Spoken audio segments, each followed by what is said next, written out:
Water is life, and our Lego city doesn't have any yet.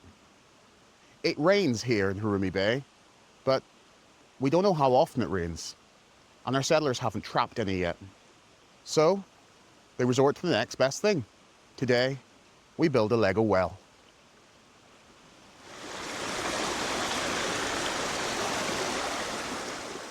When I think of a medieval style well or an old style well, I can't help but see the circular little round well. One that's got sort of stone at the bottom, and then it comes up and then it becomes wood at the top, just to shield it from debris and things like that that might fall in from the sky above. So we want to try and replicate that. Now, those public wells were normally quite big. They weren't just one minifigure width, they were reasonably big because they were quite communal from what we know. Building curves in Lego can always be quite interesting. Let's try. I think what we're going to do is use some of these 1x2 plates with round edges. And the reason is because they allow you to get in a curve shape. So I'm going to put this down. Notice I'm building in sort of 16x16s at the moment because I'm making micro mills plates that will slowly allow us to slot these around our Lego City shelves. Now I'm just going to use this sort of piece here as a size guide. I reckon that that's about the size of the well we want to have. Something around there. And if I make it square, it just won't fit in with that aesthetic that we want. That sweet little circular well. So I'm just going to put a jumper down here. And the reason is that you can't create a sort of circle unless you put some sort of central stud down and then tile the rest of this off. Then the idea is to join this up. What I'm thinking is doing something like this, where you put those little round bits, these light bluish gray and dark bluish grays. Let me just see how this technique works before we expand it. See how it's producing that interesting bending effect? It allows us to just create a sort of maneuverable wall section. I think that's quite interesting. These little dents in there, things like vines can grow out of there. Let's do this and make it fill a whole circle, something around here. Let's try that. And what I'll do is I'll just interweave light bluish grays and dark bluish grays all the way up. So now that produces a sort of thing like this. Quite interesting. I'll just use those light bluish grays. I actually put two little reds in there because why not? It just creates this really flexible shape. See that? I'm going to put that something like one there. And so that circular's not quite circular, is it?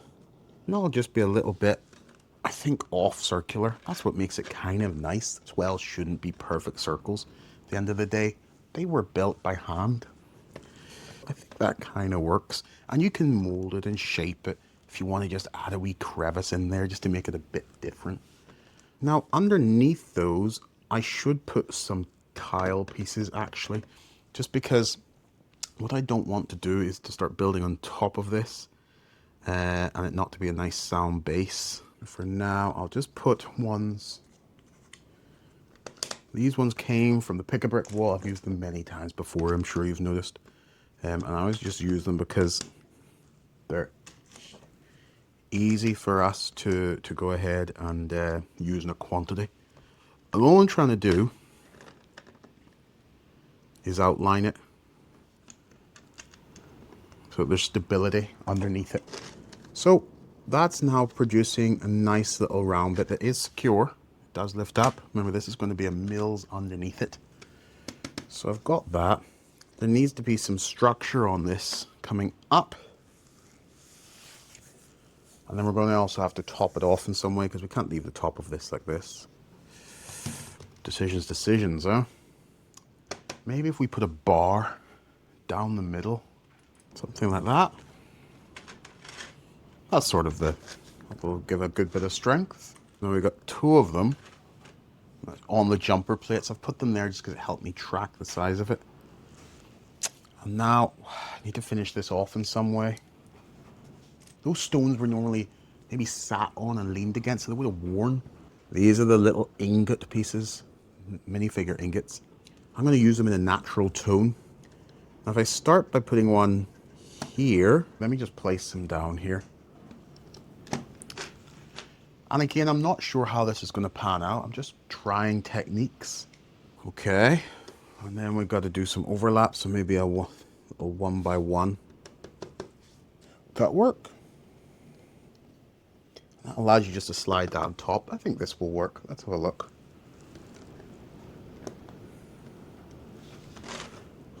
I reckon that looks okay. Do you ever notice the piece that you're looking for is always the one that is never found? It's always the way. Now, the tops of those wells, they always had a shelter to stop the debris getting in.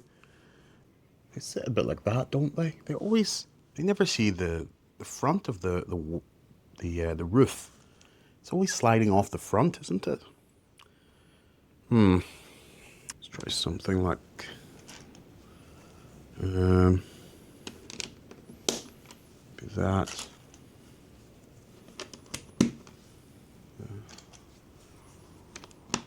And all I'm trying to do is come up with some sort of design which will look reasonable. A little bit of variety there. Why not? Just put that piece there. That kind of looks okay. Put some studs so I can attach something to give it a little bit of haphazardness, but nothing too special. Oh, look at that. I'm just going to take these little brown ingots and I'm going to put them, I reckon, horizontally because it clashes with the verticalness of this. I reckon that will work. What do you think? I'm going to build another one of these and then we'll see how we can put them together. Since the settlers first arrived in Harumi Bay, they've relied on the water they brought ashore from the ship. A few barrels, a few jugs, never quite enough. Each day, the supply grew smaller, and with no river close by, the minifigures faced a quiet worry. No one wanted to speak aloud. So they chose to dig, together, hoping the ground beneath their feet still held a gift. Hours passed, shovels thudded, and then a shimmer, a cool glint of fresh water rising through the sand. Relief washed over the bay that day, not just because they found a well, but because they found more hope. I've built another one that roughly replicates it, and you'll see the reason that I haven't actually made it perfectly the same is because when you put these bits together like this, there's going to be a gap. So we're going to have to do something about that gap. You'll always encounter these sort of problems. What if we put some dark pieces there and then a tile? That kind of works. And that would allow, let me try this. Love a piece of snot technique. All I'm doing is these snot bricks here. I think that looks okay. I'm going to try a little bit of a challenge and make it so that that actually goes up into the eaves there. So I need something that is going to bring this together into one piece. And that can be quite hard to do. There's a lot of ways we could do it. We could use mixel joints, things, but let's see, what could we use? A piece that is often not used is minifigure legs. But they do allow any range of angles. Could we use that? Let's have a go. Now, when you do put these bricks on the minifigure legs, be advised they get quite stiff on there. But they do fit. It's a 2/3 brick, and that fits on there quite snugly and beautifully. This dark brown color. I'll just add a bit of texture to it. So if I put that onto there, another one there. They tie them together in some way. That looks alright, doesn't it? I think that produces, I don't actually have the same colors, unfortunately, and you might argue You'd be better just using splitting them, but why not? The question is, how do you get now this piece to fit in there? I need a piece that still has a flourish. I want a flourish on there. What about these? I wonder if I put a 1x1 round underneath it, would that help that? Let's see. Something like that. Now these pieces, will it fit? Moment of truth.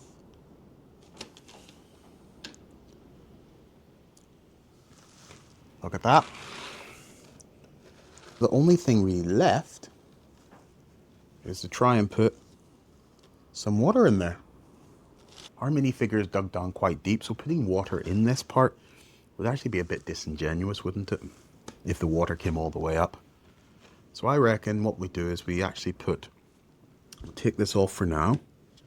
And instead down in here, what we'll do is put some dark pieces on there to simulate that it's going dark and down into it. Then maybe we can put a little bit of water in the middle. Maybe. Let's see. I'm just using these little black tiles. They're corner tiles because I don't actually have any 1x1 blacks, but let's see how this works out. There's a few grayish ones there. And then I'll just put some of these. And these are these little, they're not transparent, they're cloudy. They've got a little bit of sparkle to them, these little round 1x1 tile pieces. I'm just going to put them down there as well. I reckon something like that.